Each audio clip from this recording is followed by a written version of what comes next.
नमस्कार, जय महाराष्ट्र। बघूया आजच्या विशेष बातम्या। इलेक्ट्रॉनिक मीडियाचे पत्रकारांवर जीवघेणे हल्ला। नाशिक जिल्ह्यातील त्र्यंबकेश्वर येथील घटना। पत्रकारांवर ग्रामीण रुग्णालयात उपचार सुरू।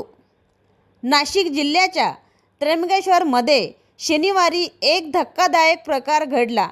जी24 तासचे प्रतिनिधी योगेश खरे, पुढारी न्यूजचे किरण ताजने तसेच इतर 2 पत्रकारांना काही गुंडांनी बेदम मारहाण केली आहे।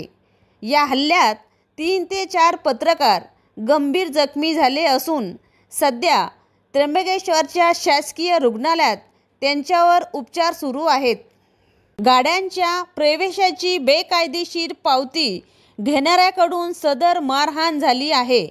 सदर घटनेचा बुलढाणा जिल्हा पत्रकार संघ तीव्र शब्दात निषेध करीत असून गुंडाविरोधात कठोर कारवाई व्हावी यासाठी आज सोमवार दुपारी 12 वाजता बुलढाणा जिल्हाधिकारी मार्फत राज्याचे मुख्यमंत्री तथा गृहमंत्री यांना निवेदन दिले जाणार आहे।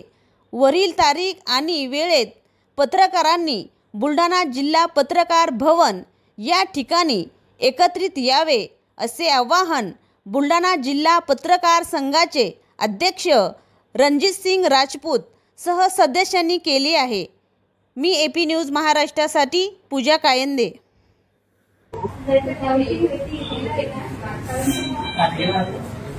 एंट्री केल्यानंतर तिथे पावतीवाली होती।